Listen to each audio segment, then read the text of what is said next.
Hello friends, मैं आशीष नौटियाल और मेरे माइंड में एक मूवी घूम रही है जिसका नाम है ड्यून। आप लोगों ने तो बहुत पहले देख लिए है। इस पे जो पार्ट फर्स्ट है, इसका चैप्टर फर्स्ट है, वो नेटफ्लिक्स पे है, और जो सेकंड है उसको आईमैक्स या जो भी आपको है वहाँ पे आपने देखी होगी। बहुत ज़्यादा इसके बारे में बातें हो रही हैं, एकदम फैसिनेटिंग टाइप का इसका जो माहौल है, सोचिए कि। और इसकी कुछ ऐसी बातें हैं, मैं आपको स्टोरी सुना करके पकाऊंगा नहीं, बिल्कुल ज्ञान नहीं देने वाला हूँ मैं। ड्यून 2021 में जो पहला चैप्टर आया था, मैं उसकी बात करूंगा और इसके क्या क्या किस तरह के एस्पेक्ट्स हैं, जो मेरी फाइंडिंग्स है इस मूवी को लेकर के। साइंस फिक्शन मूवी है, एक खतरनाक अच्छे ढंग का प्लॉट है, कहानी है, कई सारे एम्पायर्स हैं, मतलब एक अच्छी सी फिक्शन मूवी में जो कुछ हो सकता है वो इसमें सारे एलिमेंट्स हैं। इसकी सबसे खतरनाक बात क्या हो सकती है कि सोचिए, ये मूवी बनी है 2021 में। एक बुक लिखी थी फ्रैंक हार्बर्ट ने और उस पे ये मूवी बनी है। ये क्लासिकल सिनेमा आज के टाइम पे बन रहा है।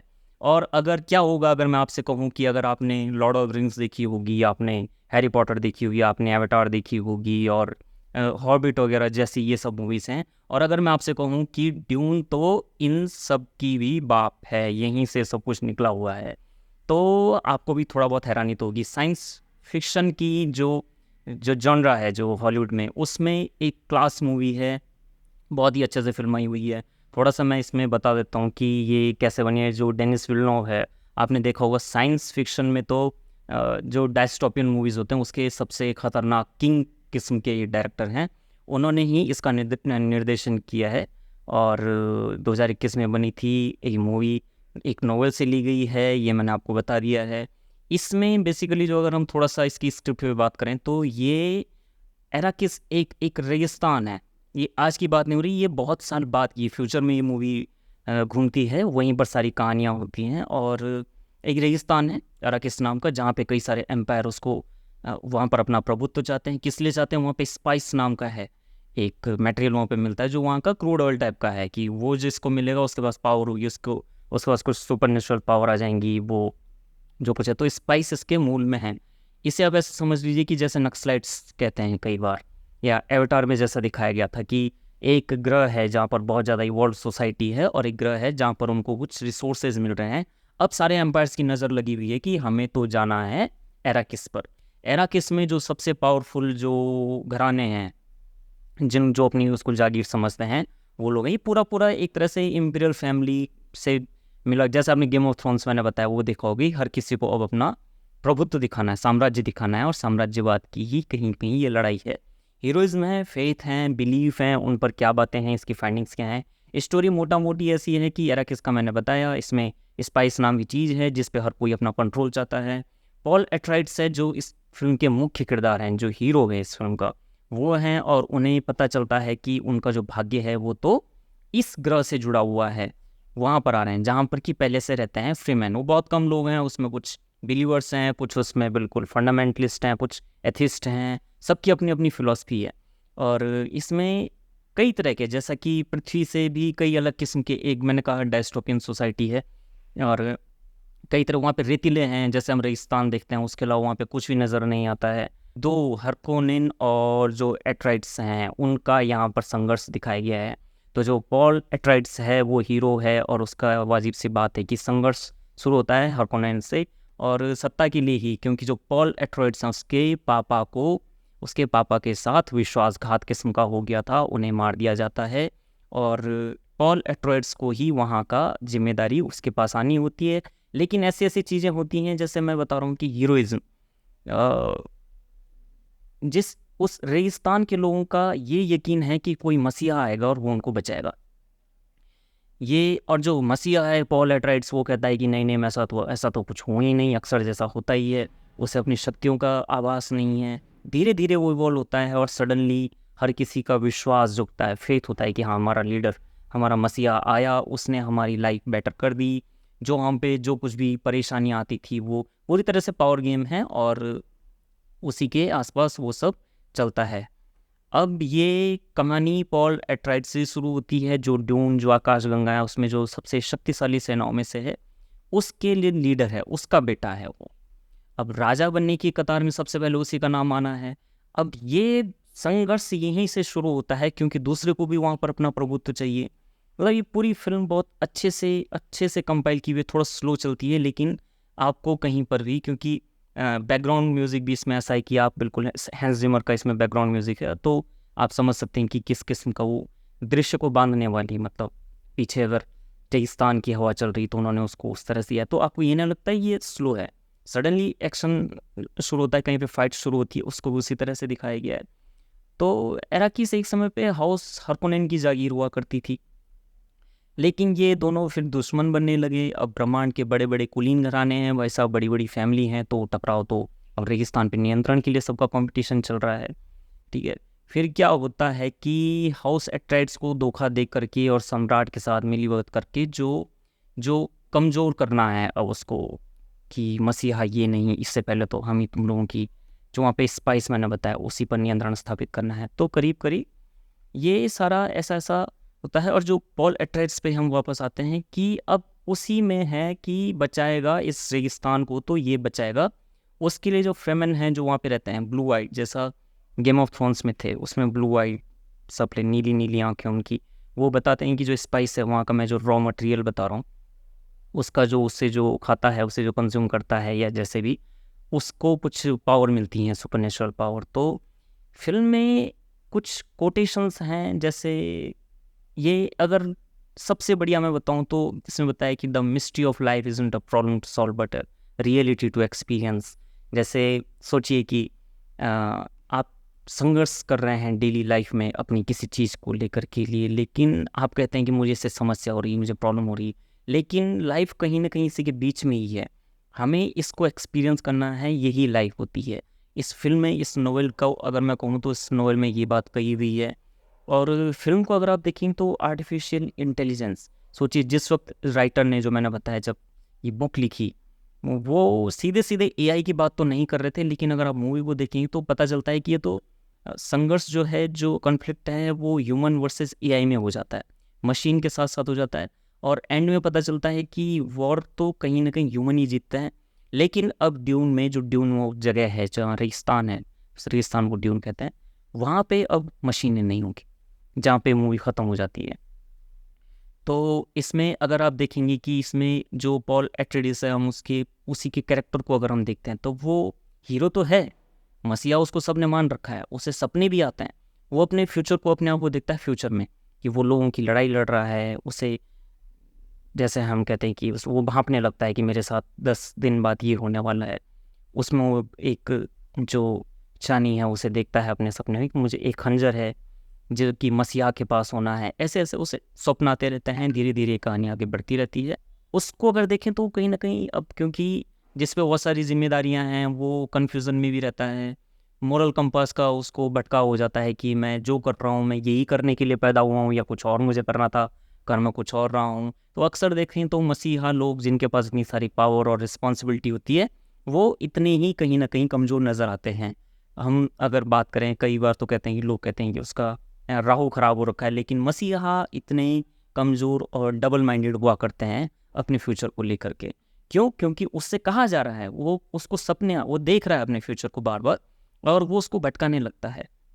तो यहाँ पे हम बात करते हैं कि पॉल जो है फिल्म का नायक, उसके साथ एक हीरो के साथ जैसी जैसी बातें होती हैं वो सब होती हैं।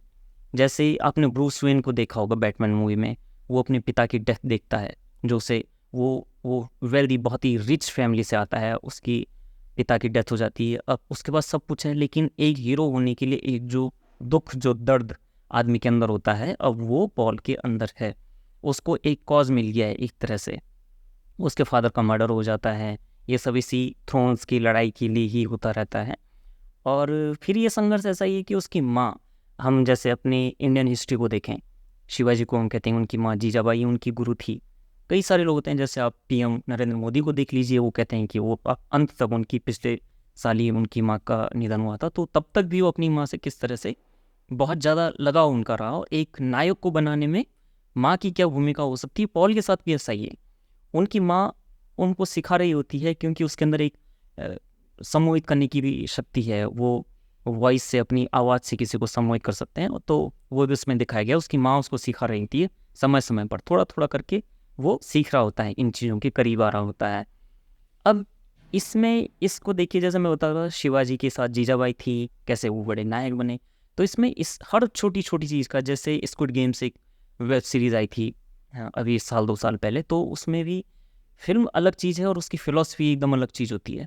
अगर जो लोग सिनेमा या बुक्स को इस तरह से देखते हैं कि ये एक कंसेप्ट है, मैंने देख लिया, मैंने 2 घंटे अपने बिता दिए, 3 घंटे बिता दिए और उसके बाद उसको कहीं रख देता है, तो ऐसा नहीं है।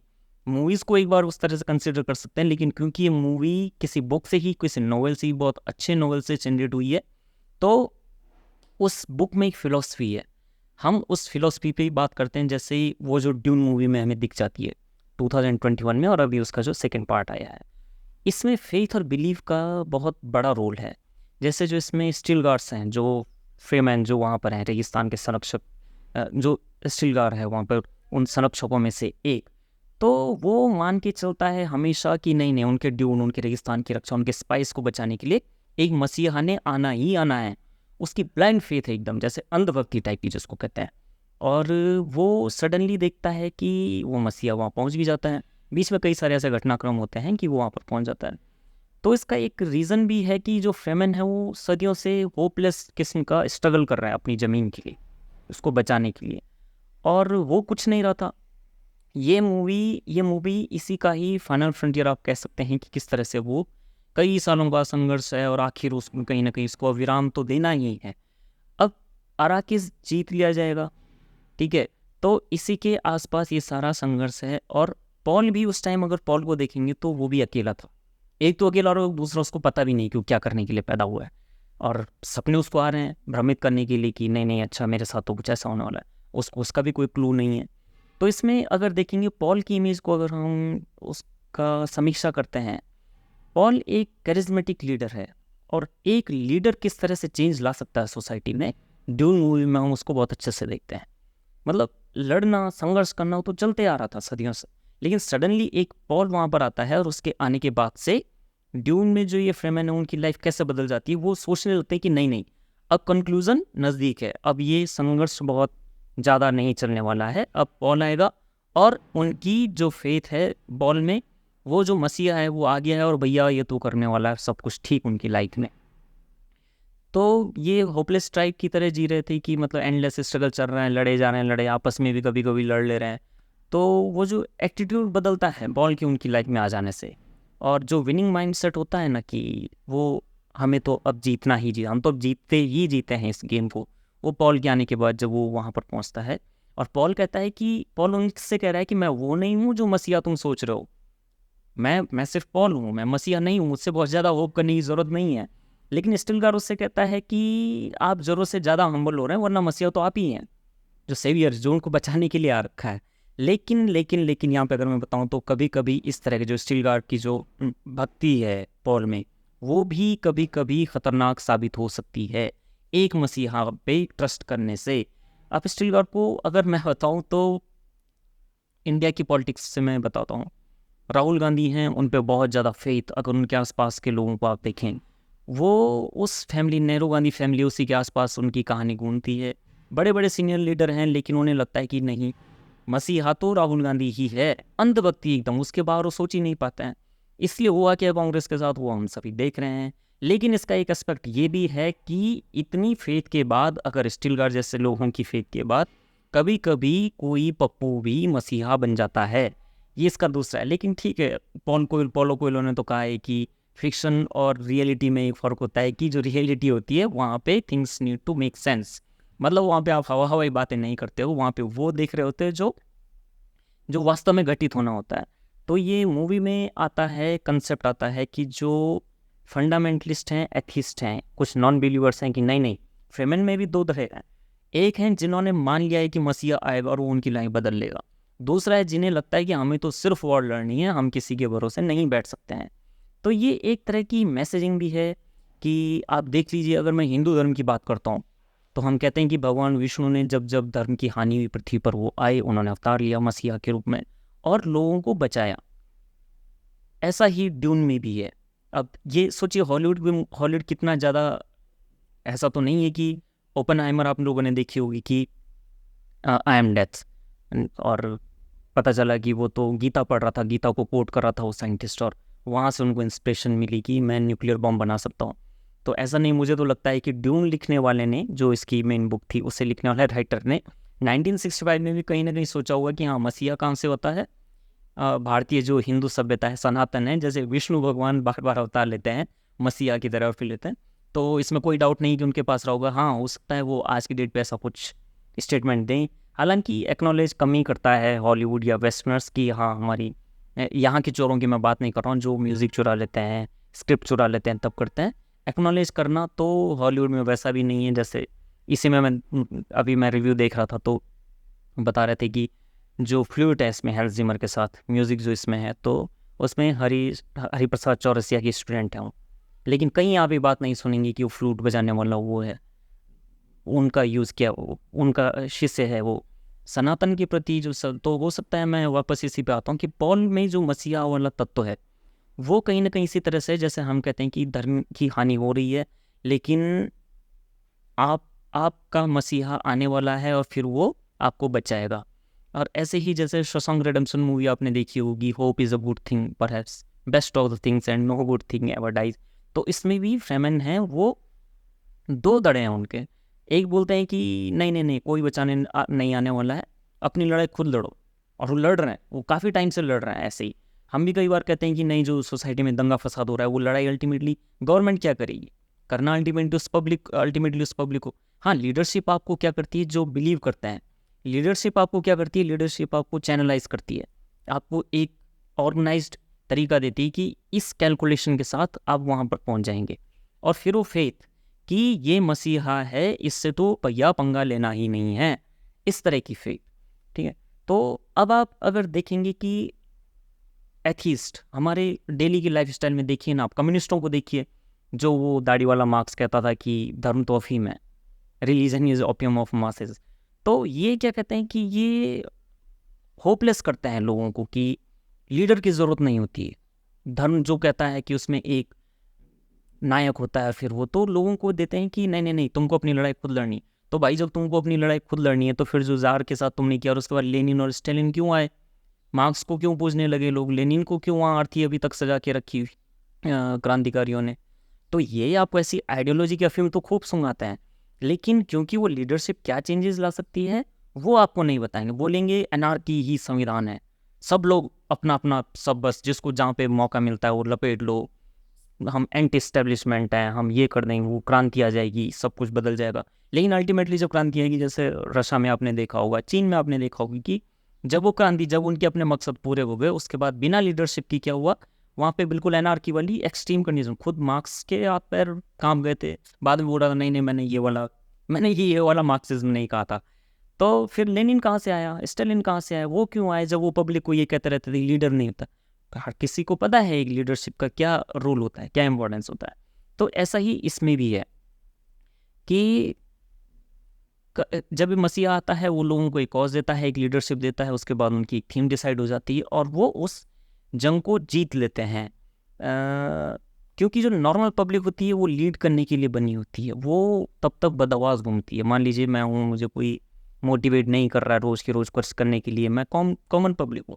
लेकिन हम जब एक ऑर्गेनाइजेशन बन जाते हैं, 5-10 लोग मेरी तरह के आते हैं और एक आदमी ऐसा आता है कि अब तो गेम बदलने वाला है बॉस, उसके बाद उन सबकी एनर्जी यूटिलाइज होने लगती है एक कॉमन कॉज के लिए।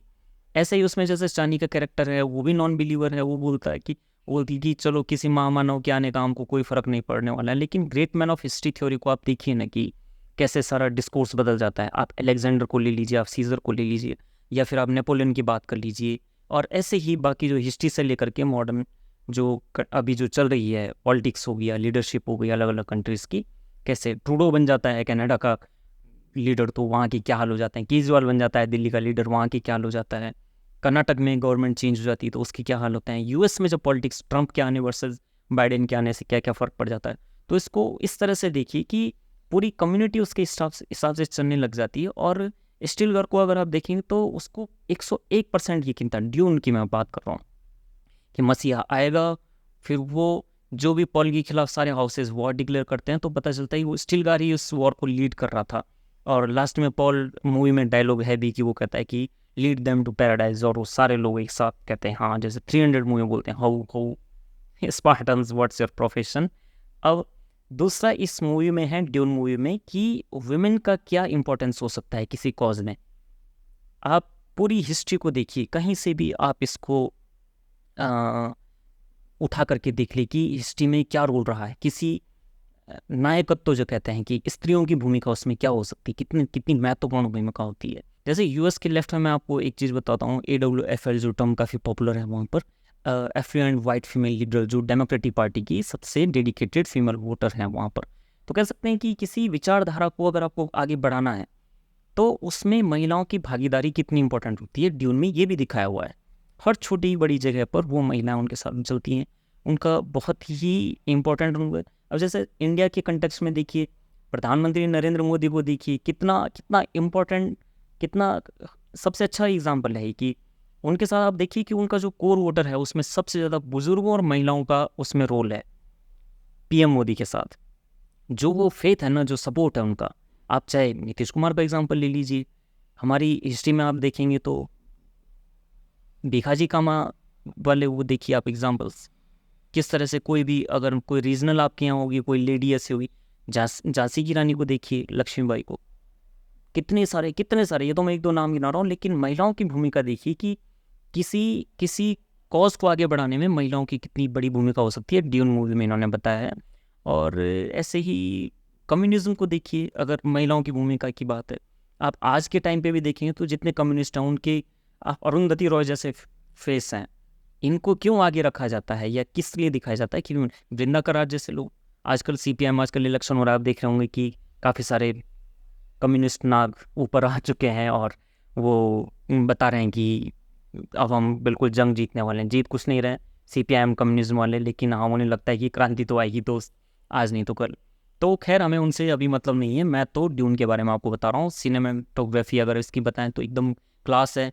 जैसे इसका एक छोटा सा एग्जाम्पल हम इससे ले सकते हैं कि जो एक जगह पे पॉल की माँ तपस्या पे बैठी होती है और जो सीन है वो बिल्कुल उसके आइज़ को दो तरफ, उसके फेस को जो है वो आधा आधा पार्ट में लाइटिंग्स इस तरह से आ रही है कि उसको फेस को खुद कवर कर रहा है, और एकदम लॉ ऑफ थर्ड, शायद रूल ऑफ थर्ड जो होता है उसमें हर स्क्रीन पे आप उसको आजमा सकते हैं। पूरी मूवी में कहीं पे ऐसा नहीं हो रहा है कि आपको कुछ भी लग रहा है कि सिमेट्री से गड़बड़ा रहा है। लाइट्स के उसमें देखिए, आप रेगिस्तान में बना रहे हैं कुछ, तो आपकी जो धूल उड़ रही है उसके कलर से लेकर के, उसका टेक्सचर से लेकर के, और जो वहाँ पर जो कैरेक्टर्स खड़े हैं उनका जो लिबास है, जो पहना हुआ है, उनकी पगड़ी से लेकर के, फिर उससे चमकती है उनकी ब्लू आँखें, प्लेन वहाँ पर जो उड़ रहे हैं उनका कलर टोन देखिए, उससे बिल्कुल एक तरह से एक लेयर उसको बना दिया जाता है। सिनेमेटोग्राफी तो एकदम क्लास लेवल पे है, और इसीलिए जो थोड़ा स्लो चलती है मूवी, लेकिन जिनको सिनेमा का बहुत अच्छा सा हुआ है तो एकदम महाकाव्य जिसको कहता है, मैं तो इस ड्यून को कह रहा हूँ। और इसमें कुछ ऐसी चीज़ें हैं कहानी में, जैसे सैंड वॉर्म्स हैं, वो क्यों हैं क्यों नहीं, लेकिन उसकी इंपॉर्टेंस सेकंड चैप्टर में आपको पता चल जाती है। वो पुराने मूवीज़ में होते थे, वो दांत नाक सब कुछ उसका साथ में वो आता है और निगल जाता है। ड्यून के दुश्मनों को, वो स्पाइस का प्रहरी है, उसको भी दिखाया गया है कि वो किस तरह से एक बग है एक तरह का, और वो स्पाइस को बचाने के लिए ही वहाँ पर है। और अलग अलग तरह की मशीनें दिखाई हुई हैं, बहुत ही इवॉल्व किस्म की, जो मैं कह रहा था कि AI और वो सब हैं।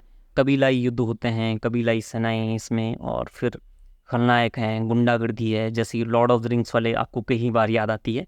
जैसा कि मैं आपको बता रहा था कि ये जो बुक थी जो फ्रैंकलिन ने लिख दी उस वक्त, सारी सारी जितनी मूवीज़ बनी लॉर्ड ऑफ द रिंग्स से लेकर के और गेम ऑफ थ्रोन्स तक, सबकी इंस्पिरेशन वो बुक थी। और हमें ड्यून देखने के बाद ये एहसास होता है कि ऐसा कुछ हो रहा था। साउंड इफेक्ट इस मूवी में गजब का, एकदम क्रांतिकारी किस्म का। अगर आप होम थिएटर में देखते हैं, नेटफ्लिक्स पे आप देख रहे होंगे मूवीज़, या खैर जिन लोगों ने IMAX में मूवी देखी सेकंड चैप्टर, उनको वो तो जानते होंगे, लेकिन जिन लोगों ने घर में देखी है, होम थिएटर में देखी है, तो वो आपको फील होता है। मतलब हेलीकॉप्टर ऐसे दिखाए गए हैं जैसे हमारे तो ग्रह पे हेलीकॉप्टर होता है, वो चक्का घूम रहा है, वो घूम रहा है।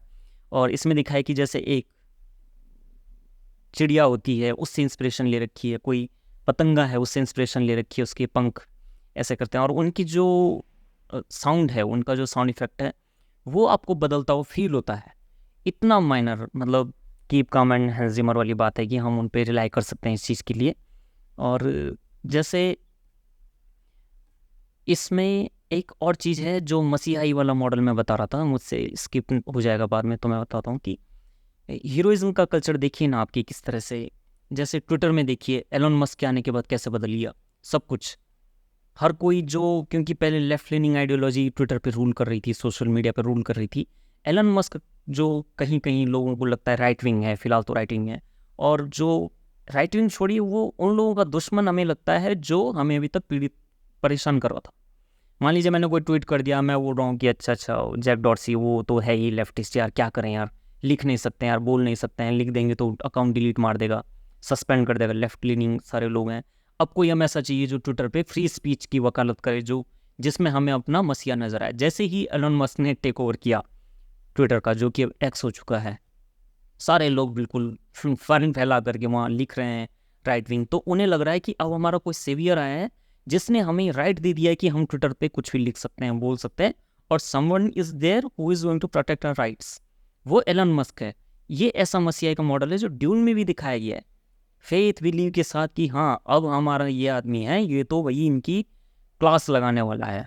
ठीक है, तो इसमें मूवी तो एकदम क्लास है दोस्तों। मैंने आपको सिनेमाटोग्राफी के बारे में बताया, स्टोरी के बारे में बताया, और साउंड इफेक्ट्स किस तरह से हैं। फेवरेट कोट्स की अगर मैं बात करूँ, मुझे जो सबसे सही लगा, एक तो मैंने शुरू में बताई आपको, इसमें एक लाइन है कि ड्रीम में good stories but everything important happens when we are awake.